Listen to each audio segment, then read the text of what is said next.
Monsieur le Président, Mesdames, Messieurs, chers collègues, chers amis, vous m'entendez là, comme ça va. Bon, ça me fait tout drôle d'être là. C'est pas la première fois, je suis revenu il n'y a pas très longtemps ici pour rencontrer les terminales. Je ne sais pas combien de temps, le temps c'est quelque chose qui m'échappe. Et puis, quelqu'un est venu me rappeler que je vais aussi donner à l'université du temps libre, comment vous l'appelez? Interage. Non, parce que le nom change d'une ville à l'autre. Donc c'est la troisième fois que j'interviens à Versailles. C'est un bon début. J'ai beaucoup voyagé, oui, c'est vrai. Je suis toujours entre deux avions. En permanence maintenant entre deux trains parce que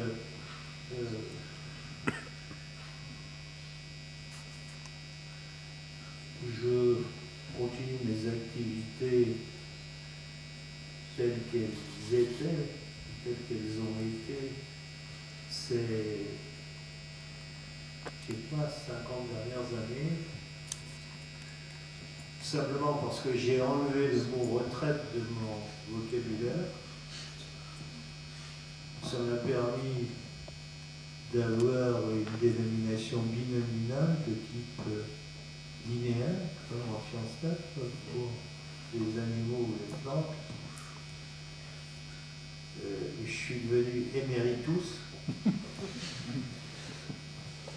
Ça n'a pas changé grand-chose, mais bon, c'est comme ça. Il n'y a pas très longtemps, j'étais au Chili et dans le désert de l'Atacama. Pour vous, j'étais sur le site des grands télescopes. C'est merveilleux, je ne sais pas si vous avez été là. C'est vraiment merveilleux. Si j'ai bien compris, il a beaucoup plu dans l'Atacama, mais il n'avait pas plu depuis 34 siècles. Ça compense. Dans la même mission, je suis allé aussi, je suis retourné en Antarctique. L'Atacama et l'Antarctique sont sûrement les deux plus beaux déserts que j'ai connus. Ah oui, quand on va en Antarctique, on a envie d'y retourner. Même s'il fait froid. Parfois, hein. C'est pas toujours froid, c'est pas vrai. Cette année, il y avait beaucoup de neige. Mais ce qui est chouette, c'est quand même quand je dis je vais en Antarctique et immédiatement mon interlocutrice, mon interlocuteur dit t'as changé de sujet. Il dit pourquoi? Qu'est-ce que tu vas faire en Antarctique? Tu vas pas quand même me dire que tu vas chercher des singes en Antarctique. Eh bien si, tu vas chercher des singes en Antarctique. Oh. Ça fait toujours beaucoup d'effets. C'est drôle, et on a comme ça des idées toutes faites. Et alors cette idée-là, j'y tiens parce que c'est quelque chose qui est à la mode. Tout le monde vous parle du réchauffement. C'est vrai, ça existe. Mais on vous parle de ça comme si c'était waouh. Ben, croyez-moi, hein, je vais vous parler du réchauffement, du dernier maximum climatique qui a eu lieu il y a 40 millions d'années. Vous imaginez, il y avait une forêt tropicale humide qui s'étendait du Myanmar, l'ex-Birmanie, qui ceinturait tout le sud-est asiatique, qui traversait par les Émirats toute l'Afrique, qui couvrait l'Antarctique et qui remontait en Amérique du Sud. Alors maintenant que je vous l'ai dit, qu'est-ce qu'on trouve dans une forêt tropicale humide? On trouve des singes. Alors il faut y croire, hein, parce que les petits singes que je cherche, qui font partie du groupe frère, c'est notre groupe frère. On est des anthropoïdes et on s'est séparés. Il y a un paquet qui est resté du côté Ancien Monde et puis un autre paquet qui est parti du côté Nouveau Monde. J'ai trouvé avec mon équipe en Libye, dans le sud libyen, de parfaits ancêtres,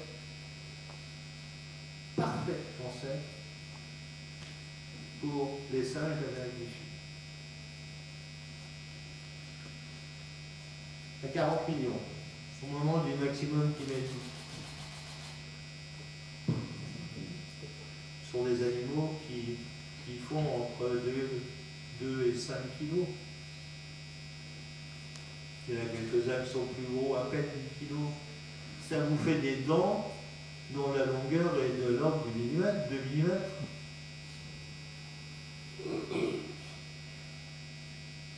Alors, regardez-moi bien. Je vais en Antarctique chercher des dents de l'ordre du millimètre. Et bien, il y a une chose qui est claire. Quand vous avez envie de faire ça, il faut y croire. Si vous n'y croyez pas, il faut rester à la maison, il faut faire autre chose. Et on va en trouver. Il y en a. Alors pourquoi elle ne trouverait pas? Hein? Pas de raison. Je vais vous parler de ça aussi. Je vais vous montrer des images, oui, c'est mieux. Le drame, c'est que je pourrais vous parler sans les images.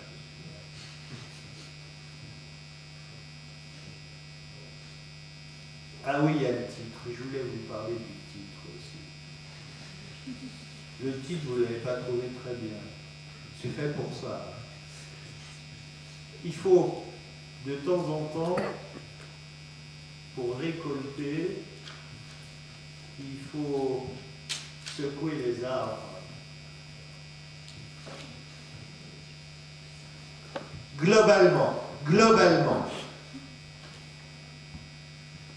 Tout à l'heure, quand on m'a présenté, on vous a parlé de Toumaï.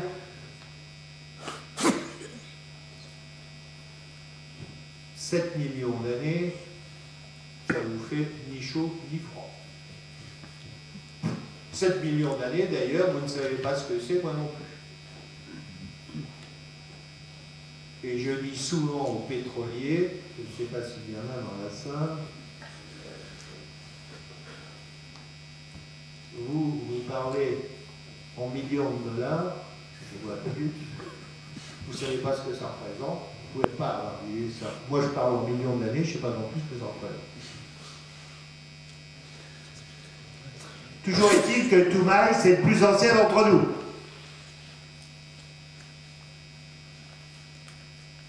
Alors, je suis fier parce que non seulement j'appartiens au club des anciens de Hoche,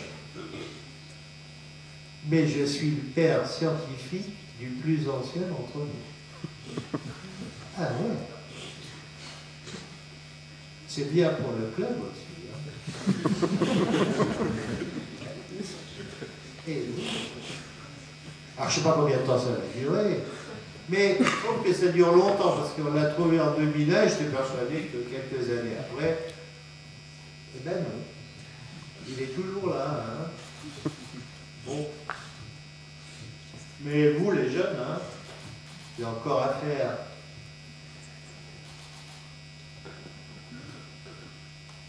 Vous imaginez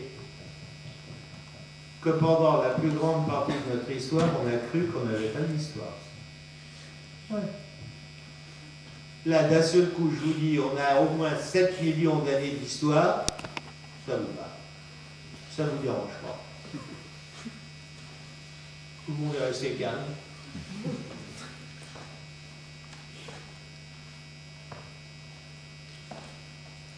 J'aurais dit ça au 18e, il y aurait eu des soubresauts.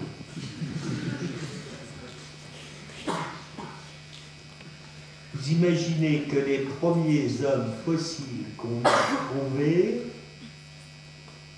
sont les hommes d'Angis, en Belgique. C'était des Néandertaliens. C'était en 1825. Vous savez ce qu'on a fait? On a ouvert un tiroir, on a mis les nonos dedans, on a refermé, on en a parlé à personne. Ouais. Au passage, les Néandertaliens ont été trouvés en Prusse, Rhénane, dans le ravin de Néander, dans les années 1850. En Gis, c'était 25 ans plus tôt. C'est-à-dire que les Néandertaliens, en réalité, ils auraient dû s'appeler les hommes d'Angis. Eh bien, l'homme fossile, ça n'existait pas, ça ne pouvait pas exister.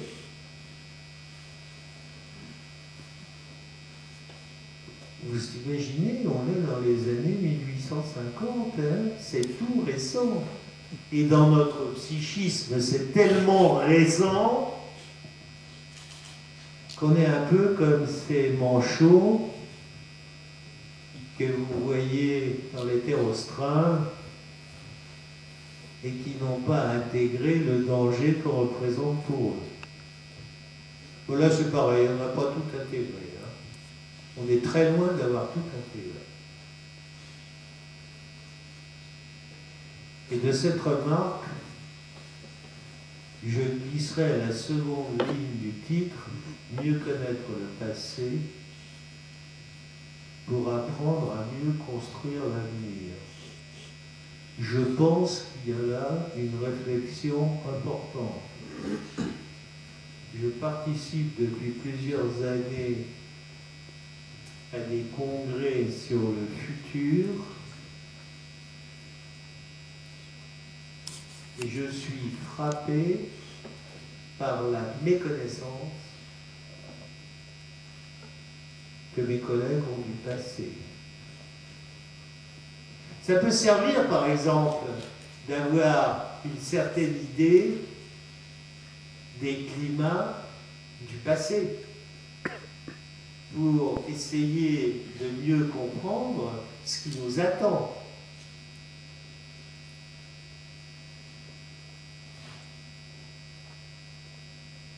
Je crois qu'on a aussi, nous, quant à cela, notre pierre à apporter.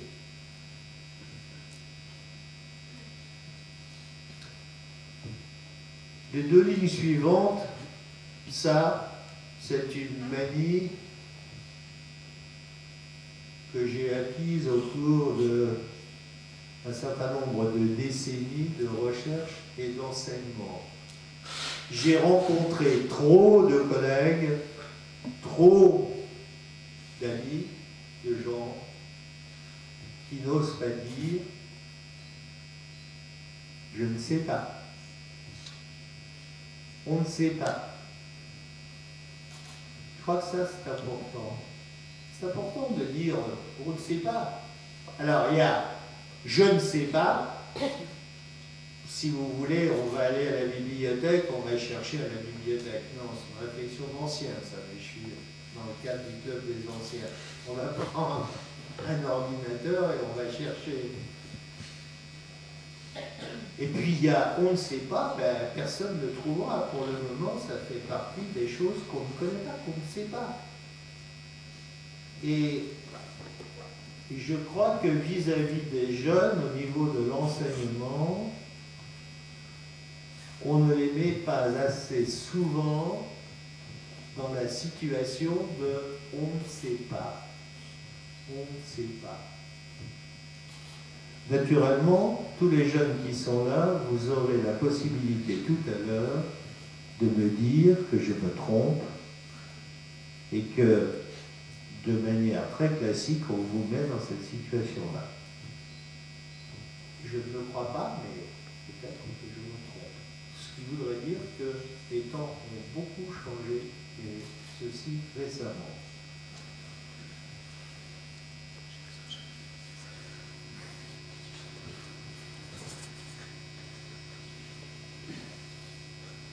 La vie est née assez facilement sur la Terre, mais cette vie, ça n'a pas été un long fleuve tranquille. Il y a eu, elle a été émaillée par un certain nombre d'extinctions. Alors vous en connaissez une, tout le monde en connaît au moins une. C'est la dernière, celle où disparaissent les dinosaures. La première en importance, c'est celle qui a eu lieu entre le Permien et le Trias il y a 250 millions d'années. Si on avait été là, on aurait cru à la fin de la vie. Il y en a eu une autre aux alentours de 200 millions d'années. Une troisième à un peu plus de 400 millions d'années. Une quatrième à un peu plus de 350 millions d'années. Voilà celle-là, Crétacé-Tertiaire, 65 millions d'années. Les causes de ces crises, à peu près toutes les mêmes. Causes multiples. Tout est discuté et discutable. Personne n'est d'accord, mais c'est bon signe, c'est un signe de vitalité. Volcanisme est important. Volcanisme joue un rôle important. Les gaz à effet de serre ont joué un rôle important. Je pense non seulement au dioxyde de carbone, mais aussi au méthane. On a eu à certains moments des bouffées de méthane. Je parlais du Chili tout à l'heure, au large du Chili, vous avez des cataractes de méthane qui sont en état très instable, et ça peut faire des bouffées de méthane qui créent de multiples problèmes. Alors il y a ce qui nous vient du ciel, des astéroïdes, ça existe aussi. Tout ça, ça se combine.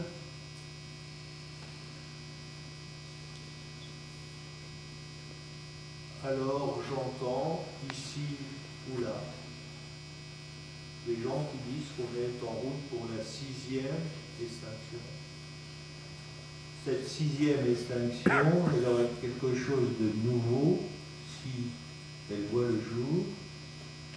Ce nouveau serait qu'elle serait provoquée par une espèce, en l'occurrence nous, ce qui n'a jamais été le cas avant.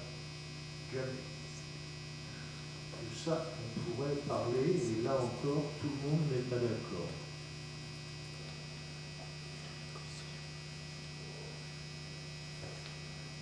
Si on parle de la dernière, il y a 65 millions d'années, bon, c'est assez facile à comprendre. Vous avez une crise biologique, vous avez un certain nombre de formes qui disparaissent, vous avez un certain nombre de niches écologiques où vivaient des espèces qui sont vides. La nature a horreur du vide. Il s'agit de se promener dans le désert pour se rendre compte de ça. Vous êtes dans le désert, vous roulez depuis des jours, vous n'avez rien vu, rien. Et puis d'un seul coup, vous voyez à l'horizon apparaître 2 arbres ou 3 arbres. Vous allez aux 2 arbres ou 3 arbres, oh, ils ne sont pas aussi reluisants que ceux qui sont dans les espaces du lycée. Mais alors là, oh surprise, il y a de la vie partout. Partout. Partout où la vie est possible, elle s'installe. Eh bien, après une crise, vous avez à nouveau une expansion de la vie. Quand les dinosaures ont disparu, eh ben, les dinosaures ont donné naissance aux oiseaux. On ne peut pas dire que les oiseaux... D'ailleurs, les dinosaures, à vrai dire, ils n'ont pas disparu. Ce sont les ancêtres des oiseaux. Une partie des dinosaures devenait les oiseaux. Et puis, eh bien, les mammifères vont avoir de la place, il va y avoir une radiation des mammifères. Et parmi ces mammifères, il va y avoir la radiation des primates.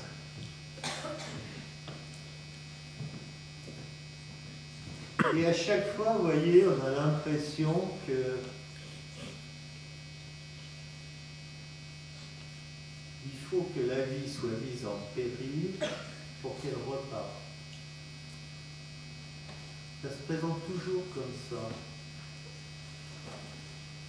Alors les primates, rassurez-vous, hein, c'est compliqué. Vous avez le groupe des bleus, allez, on va jouer au football, il y a les maillots bleus. Les maillots bleus, c'est quoi? C'est Chelsea, c'est ça? Puis il y a les maillots rouges.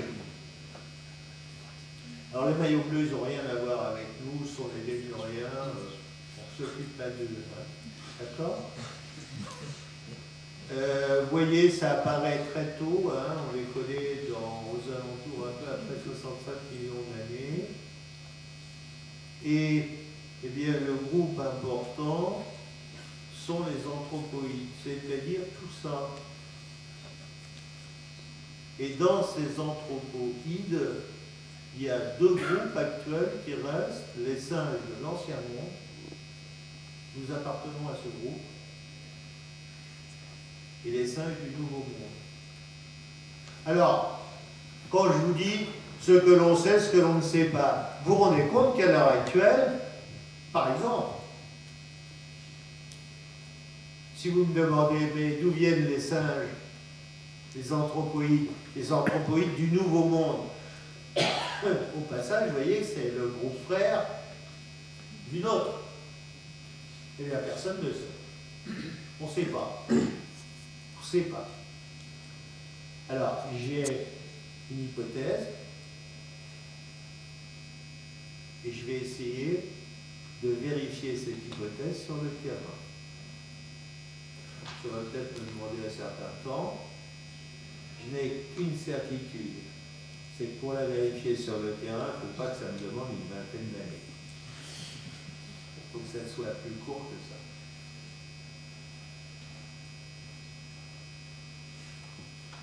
Autre exemple, regardez ici, dans les singes de l'ancien monde. Alors on est là, forcément, sur la plus haute marche. Hein. On a toujours été d'une modestie étonnante. Primate, hein, ça veut dire les premiers. Hein. C'est pas mal. Ouais. Alors lui, à côté, là, le chimpanzé. Chimpanzé et humain sont les deux, c'est la dernière dichotomie. Vous vous rendez compte de quoi on a l'air quand on fait la paléoanthropologie? Si vous me demandez, ah, vous avez trouvé des préhumains, oui, oui. D'ailleurs, tout à l'heure, quand on m'a présenté, on en a parlé. Et si vous me demandez, mais dites-moi, des chimpanzés fossiles, vous en avez trouvé où? Eh bien, on ne les connaît pas, personne n'en a trouvé. Vous vous rendez compte de quoi on a l'air? On ne connaît pas les chimpanzés fossiles. Alors, mon idée est simple. Il faut souvent partir de choses très simples. Si on n'a pas trouvé de chimpanzés fossiles, ben c'est pas tout simplement parce qu'on ne les a pas cherchés où ils étaient. Si on les avait cherchés où ils étaient, on en aurait trouvé. Alors, où ils sont? Je crois avoir trouvé des niveaux où il y a des chimpanzés. Vous allez me dire, ben, on est sauvé. Ben non, parce que le contexte géopolitique actuel est tel que dans la zone géographique où je crois avoir trouvé des niveaux à chimpanzés, la plupart de cette zone est habitée par une formation qu'on appelle Boko Haram.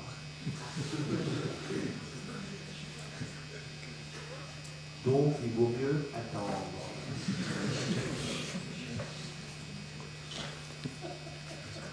Comme ça.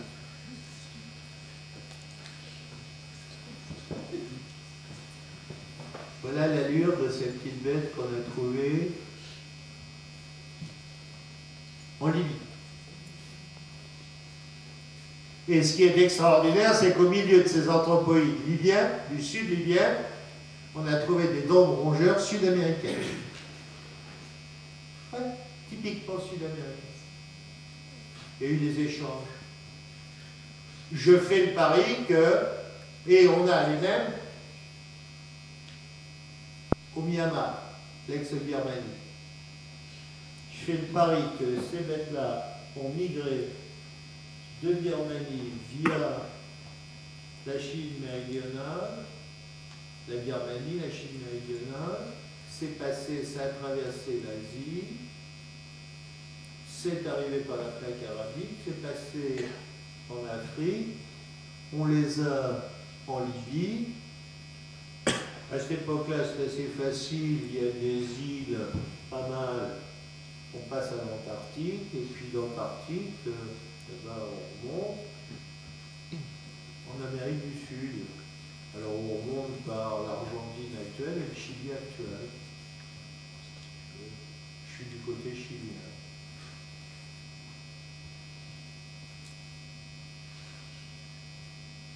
C'est une hypothèse, hein. Elle paraît vraisemblable, plus vraisemblable que l'histoire du radeau de la Méduse.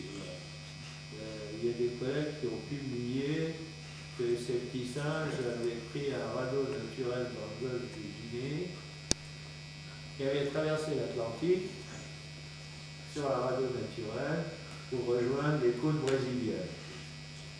Alors il y a eu des essais de fait avec des bouteilles jetées à la mer. C'est une quarantaine de jours de traversée. Les primates ne sont pas comme des rongeurs. Hein. Pendant la traversée, ils ne dorment pas sous une pierre plate. Hein. Donc des mammifères actifs. Il en faut de l'eau douce. Donc il faut qu'ils aient fabriqué une baignoire et qu'ils remplissent la baignoire avant de monter dans le radeau. Bon, ça a été accepté par un comité de lecture. Hein, pourquoi pas? Ça, c'est une distribution, vous voyez, des primates actuels. Alors voilà les anthropoïdes sud-américains actuels. Vous avez des singes en Afrique, regardez, c'est bon, un gros morceau, puis vous en avez là un reliquat en Afrique du Nord, et puis vous avez tout le sud-est asiatique, l'Inde, et puis ici, la Malaisie, Bornéo, Sumatra, avec les orang-outans. Il y en a un qui est très, très nordique, ici, au Japon, qui a les pieds dans la neige. C'est un Syncopithèque, c'est le seul primate qui joue aux boules de neige. Regardez si c'est beau. Voilà la dernière fois que j'étais en Antarctique. On avait un petit bateau. J'avais un petit bateau, un petit escorteur de 100 mètres de long de la Navy chilienne, avec 2 Zodiacs à bord. Parce que forcément, quand vous êtes en Antarctique, vous n'avez pas un port qui vous attend, quoi, hein. Et donc, et puis, contrairement à ce que beaucoup me disent, il y en a beaucoup qui me disent, mais vous creusez la banquise? Bon, non. Si on veut jouer, dans le meilleur des cas, je leur réponds, j'attends que ça fonde. Mais jeune comme je suis, je prends des risques, hein. Donc, avec les Zodiacs, on peut les voir au bord. Au bord, on a une coupe. Sur la coupe, on a une tranche avec la glace au-dessus. Et puis en dessous, vous voyez les affleurements. D'accord? Mais c'est très beau. Voilà le type de paysage, là. Là, vous ne me connaissez sûrement pas, mais voilà de quoi on allait. C'est l'été. Oui. Et jour permanent. Il fait entre 0 et 5 degrés. Mais la température ressentie quand le vent se lève peut descendre en une demi-heure à moins 30, moins 35. Oui, oui, c'est un endroit, c'est mieux d'être jeune et en bonne santé. Voilà. Avec ce bateau, on a été suivi pendant longtemps par cette escalade-là, qui faisait plus d'1 kilomètre de long. Vous voyez, il est... On n'en voit qu'un petit bout. Il est aussi haut que le bateau. Et une fois, au moins, on a été pris dans une tempête. Je n'avais jamais connu une tempête comme ça. Il y avait des creux de 20 mètres en moyenne. Certains qui faisaient peut-être plus, d'autres moins, tout à mesurer. Mais les marins chiliens, c'est ce qu'ils ont dit.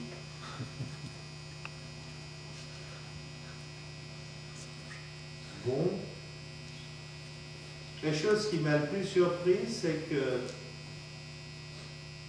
quand j'ai quitté le Collège de France pour aller à Charles de Gaulle, avant de partir, il y a une petite pharmacie pas très loin du collège. Je me suis arrêté et j'ai demandé à la dame qui était là si elle avait des pilules contre le mal de mer. Il m'a dit oui. J'ai dit vous en avez combien? J'ai dit je prends tout. Bon. Eh bien ça c'est drôle, vous me mettez dans un bateau, dans une péniche, à Paris, amarré à un pont, au bout de 2 heures je ne vais pas être bien. Aucun d'entre nous n'avons eu de mal de mer.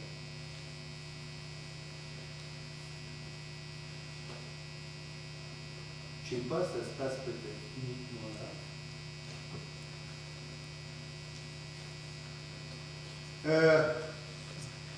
On n'a pas trouvé dedans, je vous rassure.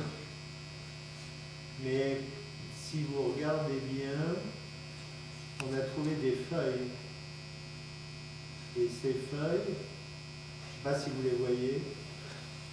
Vous les voyez? Oui. Ces feuilles sont les feuilles de la forêt dont je vous parlais. On trouvera des dents, hein?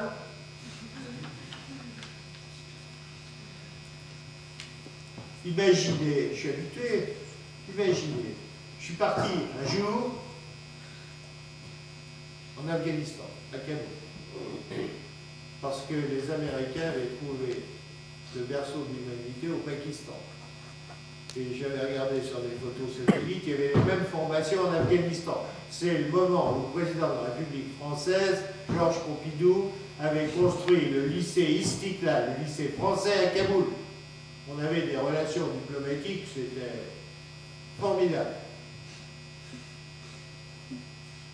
Paléontologue, il faut aussi faire un peu de politique. Il faut aller, il faut suivre le gré des relations entre les pays. Parce que autrement, vous devenez vite un espion. Et quand vous êtes arrêté, votre gros défaut, c'est tout de suite espion, et les espions, on les traite dans tous les pays de la même manière. C'est pas très bien.